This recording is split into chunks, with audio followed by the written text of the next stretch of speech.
Billy Graham, when he had his crusades, was on one of the major networks every night of the week when he was preaching. When he'd have an evangelistic crusade going on in the great big football stadiums, and they were full, my mom and dad and the entire family were sitting there watching Billy Graham on television. It was an amazing thing. You don't see that today. You don't see that today. And when I hear Just As I Am, it reminds me of Billy Graham. And I thank God. Are you listening? I thank God for the person who led Billy Graham to Jesus. Think about that. Billy Graham was a great evangelist, but he wouldn't have been if it wasn't for somebody like you and me who led him to Jesus. Amen? Who are you leading to Jesus? Who are you witnessing to? Who are you talking to?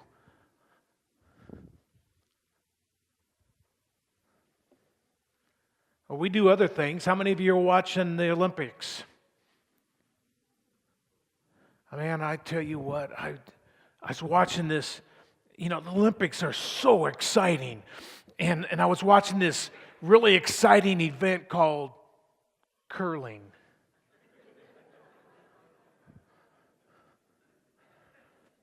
And 3 times after he let go of the stone, I fell asleep before it came to a stop. Nevertheless, we won gold in curling. I was like, wow, you know, as out of shape as I am, I could do that. I could be in the Olympics, you know. Well, we're going to talk about love today. Love. Love that transforms. Now, we use the word love every day in different ways, and it means different things. I love my kids. I love my granddaughter. And I love my wife, but they are different kinds of love. I love all of you, and that's a different kind of love. I tell my wife that I love her spaghetti. And I do, honey. And that's a different kind of love. We talk about our pets, our cats and our dogs and our horses, and we love our pets. And that's a different kind of love. And so today, I want to talk to us about a love that transforms lives. Now, God's love transforms our lives, but God's love should flow through us to transform other people's lives. And Jesus set an example for us. It was Thursday evening, and it was the last meal that Jesus would eat with his disciples before he was crucified. And we are told in John chapter 13, verse 1, and this is out of the Living Bible.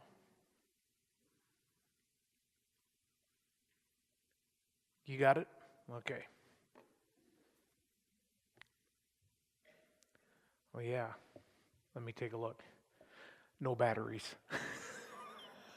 I took them out because they were dead. Once again, it's on me, not your tech people. John chapter 13, verse 1 says, Jesus loved his disciples. Now, Jesus knew what was going to happen. Jesus knew that he was going to die the next day. And he wanted to take these last few hours to comfort his disciples, to pray for them, and to love on them. And that's what he is doing here. In this setting, Jesus does something that is totally unexpected. We're going to read it, John chapter 3, verses 4 and 5. Jesus got up from the meal, took off his outer clothing, and wrapped a towel around his waist. After that, he poured water into a basin and began to wash his disciples' feet, drying them with the towel that was wrapped around him. Now, I want you to think about this for a minute. The disciples had been walking all day long, and they only wore sandals. And so they're wearing sandals on dirt roads that haven't seen rain in a long time, and so all this dust is flying up and around their feet, and it's hot, and they're sweating, and this dust mixes with the sweat on their feet to make them very grimy and dirty. And Jesus knelt down to wash this grime off their feet. Think about it. Back then, it was not just a servant's job to wash the feet of the guests. It was the lowliest servant's job to do that. It was the lowliest of the lowly that would get down to wash the feet of guests. And here is the creator of the universe, the one who created these men, the one who created the earth, all the worlds, kneeling down, taking that spot. Why? Because he loved his disciples. Love. Max Lucado on Calvary's Hill put it this way, and you can read this up on the screen. In this case, the one with the towel and the basin is the king of the universe. His hands that shaped the stars now washed away filth. Fingers that formed mountains now massage toes. And the one before whom all nations will one day kneel now kneels before his disciples. Hours before his own death, Jesus' concern is singular. He wants his disciples to know how much he loves them. And this is a love that was transformative. It transformed their lives. And it's not just the washing of the feet that make this amazing. I want you to think about the feet he washed. Okay? 9 of the disciples that night will run away in fear. 2 of the disciples will follow at a distance. 1 will deny even knowing Jesus 3 times before the sun rises. And 1 will betray Jesus for 30 pieces of silver to his death. And these are the feet of the people that he is washing. People who will betray him, deny even knowing him, and run away when the going gets tough. And he washes their feet. Can you imagine as Jesus takes each foot into his hands, knowing what that disciple would do?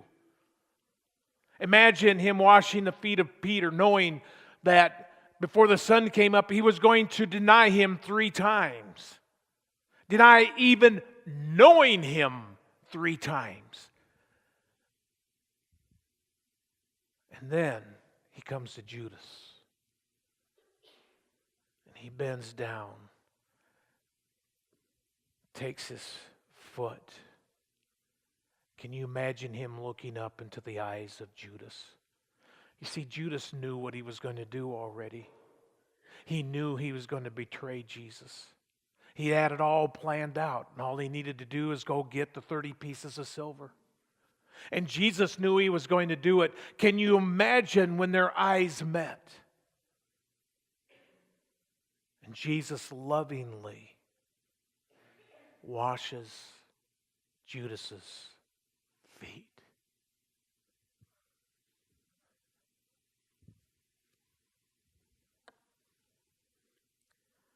What do you think Judas was thinking? What was Jesus thinking? Jesus loved each and every one of his disciples, even Judas, who would betray him to death. And after Jesus washes the disciples' feet, he tells them, John chapter 13, verse 15, I have given you an example to follow. Do as I have done to you. We are to be like Jesus. And so, I want each of you to take off your shoes and your socks. The ushers are coming with basins of water. You're laughing. Well, you know what? The good thing is, that's not what Jesus meant. Jesus didn't mean that we are to wash each other's feet all the time. So what did Jesus mean?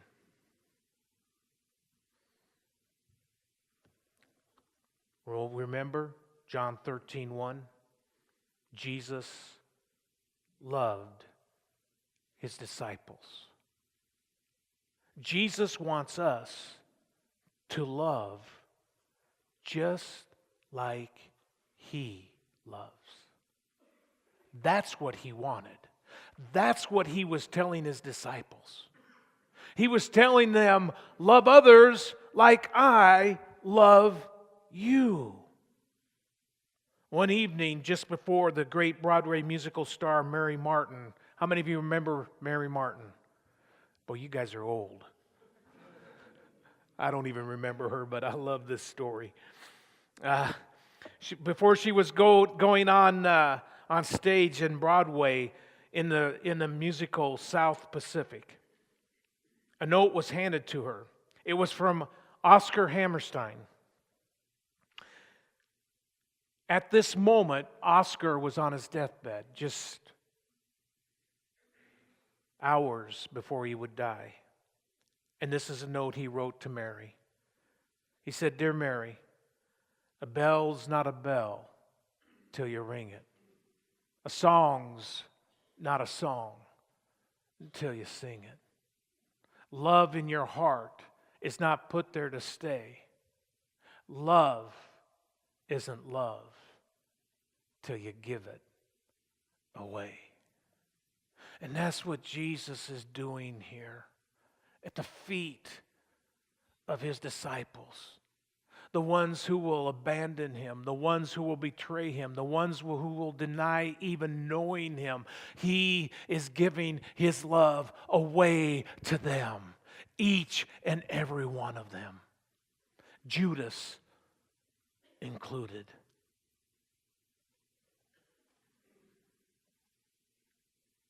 Think about that.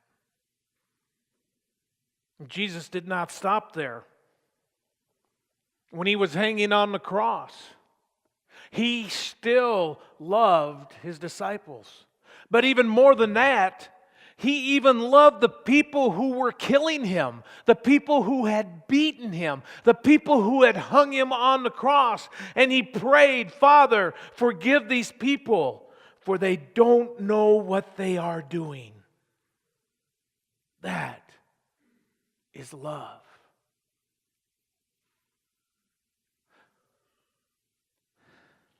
If we are to love like Jesus loved, then we must love those who hurt us. those who irritate us, as well as those who love us back. We are to love like Jesus loved. Do you love those who hurt you? Who betrayed you? Who irritate you? Amy Carmichael, a missionary in India. She ran an orphanage there. She wrote this, and you can read it up on the screen. If I belittle those whom I'm called to serve, talk of their weak points in contrast perhaps with what I think of as my strong points, if I adopt a superior attitude, forgetting who made thee to differ, and what hast thou that thou hast not received, then I know nothing of Calvary's love. If I take offense easily, if I am content to continue in cool unfriendliness, though friendship be possible, then I know nothing of Calvary's love. If I feel bitterly towards those who condemn me, as it seems to me unjustly, forgetting that if they knew me as I know myself, they would condemn me much more, then I know nothing of Calvary's love. Folks, Calvary love. That is what it's all about. The love that Jesus had when he prayed for God to forgive the people who were killing him. I believe he was praying for the forgiveness of the disciples who had abandoned him, of Peter, who denied even knowing him. And I believe he even prayed for forgiveness for Judas, who betrayed him. I believe that forgiveness. Do you hear? Father, forgive them, for they don't know what they're doing. You think the disciples knew what they were doing when they ran away? When Peter denied him, you think he knew what he was really doing? Do you think Judas knew what he was really doing when he betrayed Jesus for 30 pieces of silver? And do you think the men who were beating him and hanging him on the cross knew who they were hanging on the cross?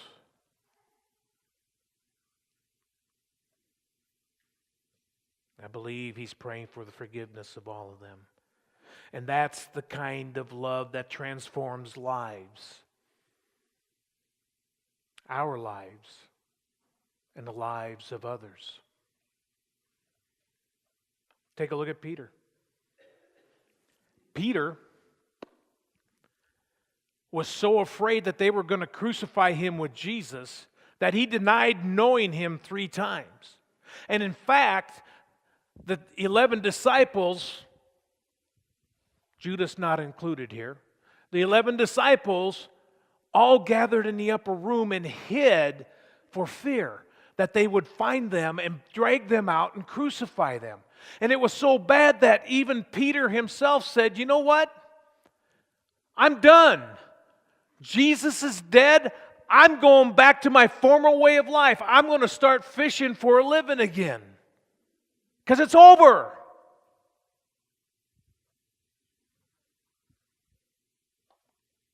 And yet, on the day of Pentecost, he preached to the very people he was afraid that were going to kill him along with Jesus. He preached to those people, telling them what they had done. And it was so powerful in that preaching that some 3,000 people were saved that day. Does that sound like a life transformed? Transformed by the love of Jesus. And in fact, in the end, Rome crucified Peter. That's how he died. The very thing he was afraid was going to happen to him is the very thing that happened to him, and he went willingly. And in fact, when they were going to crucify him, he said, "Please, please do not crucify me in the same way you crucified my Lord Jesus. Crucify me upside down, please." And they granted his request. And they crucified Peter upside down. And what about the other 10 disciples? Well, let's take a look, because tradition tells us what happened to each and every one of them. Andrew was scourged and then tied to a cross rather than nailed to it, so that he would suffer longer. Andrew lived on that cross for 2 full days. During this time that he was hanging there, anybody that would walk by, he would talk to them about the love of Jesus and tell them what Jesus could do for them. That's a life transformed by love. James, the brother of Peter, in Acts chapter 12, verses 1 through 19, tells us that he was killed with a sword. Philip was scourged, thrown into prison, and then crucified in 54 AD. Bartholomew was beaten and then crucified. Thomas, doubting Thomas, the one that didn't believe that Jesus was risen from the dead until he saw him with his own eyes, was killed by being stabbed with a spear. Matthew was stabbed in the back by the king's swordsman. James the Less, at the age of 94, was beaten and stoned and then killed by hitting him in the head with a club. Thaddeus was crucified in 72 AD. Simon the Zealot was crucified in 74 AD. John, the beloved, was the only disciple that did not die a violent death. Instead, he passed away peacefully in Patmos sometime around 100 AD, but not before he planted and grew many churches. These are the people that were afraid they were going to be crucified with Jesus, that they would die with Jesus. These were the people that did not want to die. But the love of Jesus transformed their lives.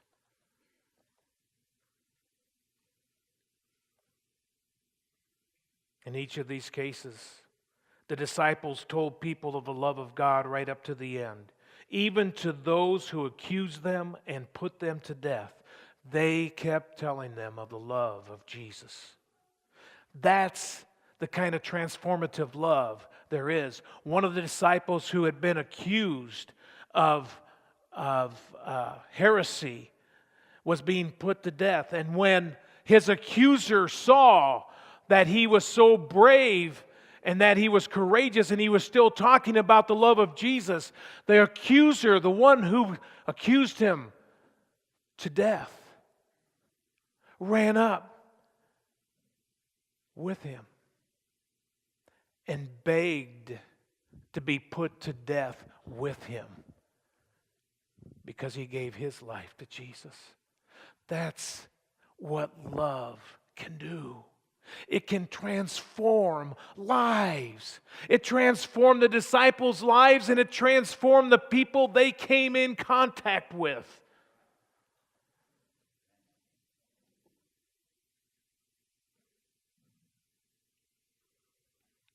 Jesus showed his love as an example by washing the disciples' feet.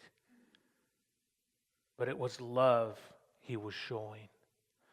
Love for those who don't love us back. Love for those who hate us. Love for those who have hurt us. Love for those who have betrayed us. Love for those who have irritated us.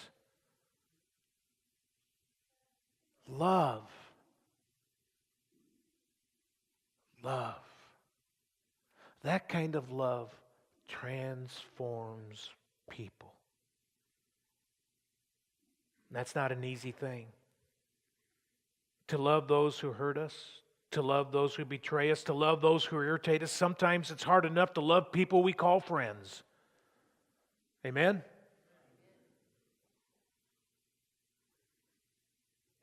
But that is what Jesus is showing us in his example. And it's what he wants us to do. It was that love that transformed the lives of his disciples, and that love in the disciples that transformed others they came in contact with. If you find it hard to love people who have hurt you, listen to what C.S. Lewis wrote in his book, Mere Christianity. He said, "Do not waste your time bothering with whether you love your neighbor. Act as if you did." Now stop here. Oh, this is just too good. It doesn't matter whether you feel it. Love is not a feeling. It is an action. Love is a verb. Didn't know you're going to English class today, did you? And a verb is an action word. To love is to act. It is not a feeling. Now think about it. Do not waste your time bothering whether you love your neighbor. Act as if you did. In other words, if someone has hurt you, if someone has torn you down, you feel like someone has betrayed you. How many of you have ever been there? We all have.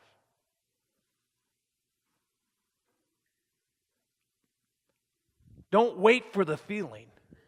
Don't wait till you get that ooshy-gooshy feeling and say, "Oh, I love you." Act as if you love that person. Frank Henderson Sr. was a good friend of mine in Durango, and Frank was a great man.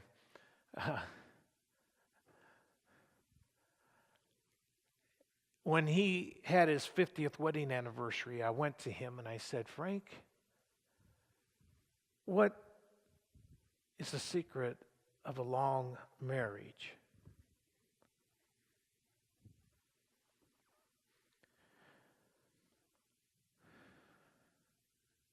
And he said, "Perseverance. Period." He didn't say, "Well, when I met her, she was really pretty, and I got this warm, fuzzy feeling all over me, and I've had that feeling all this time." No, he said perseverance. Through the good times and through the bad, you persevere. You hold each other up. You have dedicated yourselves to each other, and so no matter what happens, you stay there. And when you don't feel like you love them, you act like it anyway. How many of you ever felt like you didn't love your wife or your husband? I'm sure we all have felt that way. Act like it. Do not waste your time bothering whether you love your neighbor. Act as if you did. As soon as we do this, we find one of the great secrets. When you are behaving as if you love someone, you will presently come to love him.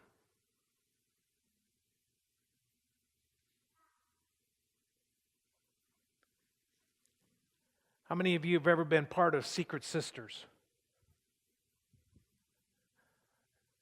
None of you men?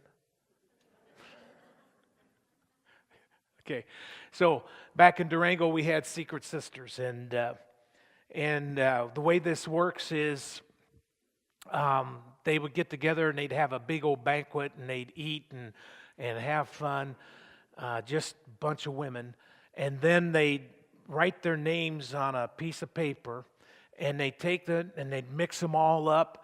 And then they'd walk around and you draw somebody's name out of there. And you wouldn't tell whoever you got that you're their secret sister, but that would be your secret sister. So, you just didn't know who you were going to get. And this one lady in our church got somebody that she did not like at all. These are her words because she told me about this, okay? And I love it, and it fits so perfectly. She did not like this lady, but she got this thing, and she went and picked up the thing, and it lists all the things she likes and all the things she enjoys, and so that you can buy her a gift every once in a while and do nice things for this person. And this woman did not want to do it. She wanted to change names with somebody because she didn't like this person. But then God spoke to her and said, no, this is your secret sister. Do it. You know what happened? By the end of the year, doing nice things for her, she grew to love this woman and to get to know her better and find out things that used to irritate her, why they were happening. And she grew to be friends with this other woman. Why? Because when you're behaving as if you love someone, you will presently come to love them. If you act like it, the love will come. You don't have to feel it. You understand? Let's go on. If you injure someone you dislike, you will find yourself disliking them more. If you do him a good turn, you will find yourself disliking him less. Now think about that. Someone hurts you and you start hurting them back, guess what? You're going to dislike them even more. But if you stop and you start doing good to that person, you'll find that God is faithful and He will instill in your heart a love for that person you once disliked. Folks, God has called us to be feet washers. Oh, I don't mean literally wash each other's feet, but to love just like Jesus loved. Jesus loved Peter, no matter what Peter did. He loved Peter. Jesus loved Judas. He loved Judas.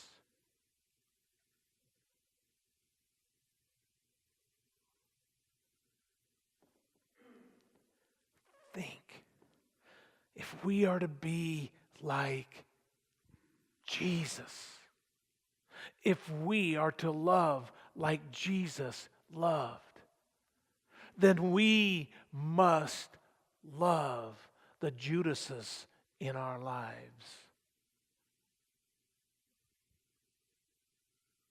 Not a feeling, it's an action.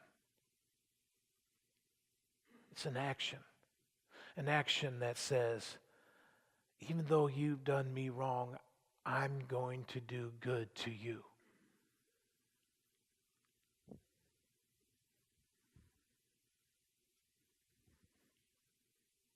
See, the love of Jesus transformed the disciples' lives.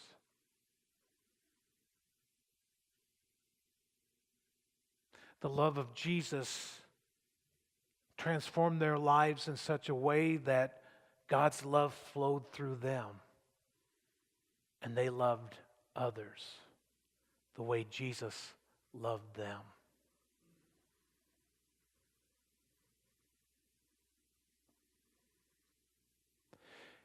And because of the disciples, you're sitting here today in church. Because when Jesus left this earth, he left them in charge and said, you're going to build my church. And not even the gates of hell will prevail against it. And no matter how many times the Christian faith has been tried by rulers to be stomped out, it hasn't happened in over 2,000 years. And it doesn't matter how hard our government or other people try to stomp out our faith and tell us we're fools. It cannot be done. If we allow God's love to transform our lives and let that love flow to others to transform their lives.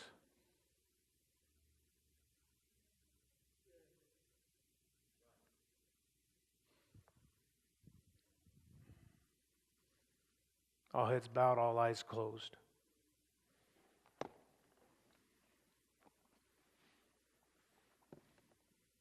I want you to stop and think. A few things I want you to think about here. Because love is an action word, I'm going to ask you to take action this week. Who is a Judas in your life?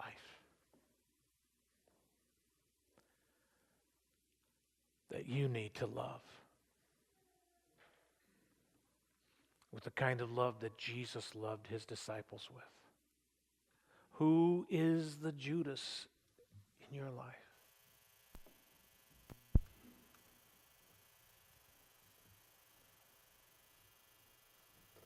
Who's the Peter?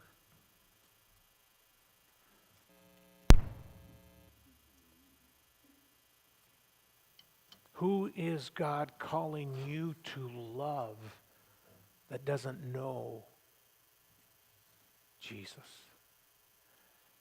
and needs the transforming power of God in their lives?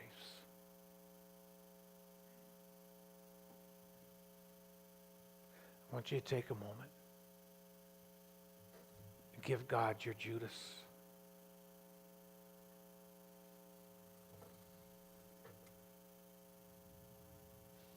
Give God your Peter.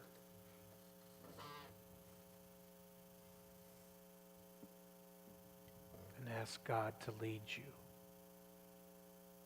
to the one you need to love into a relationship with Jesus.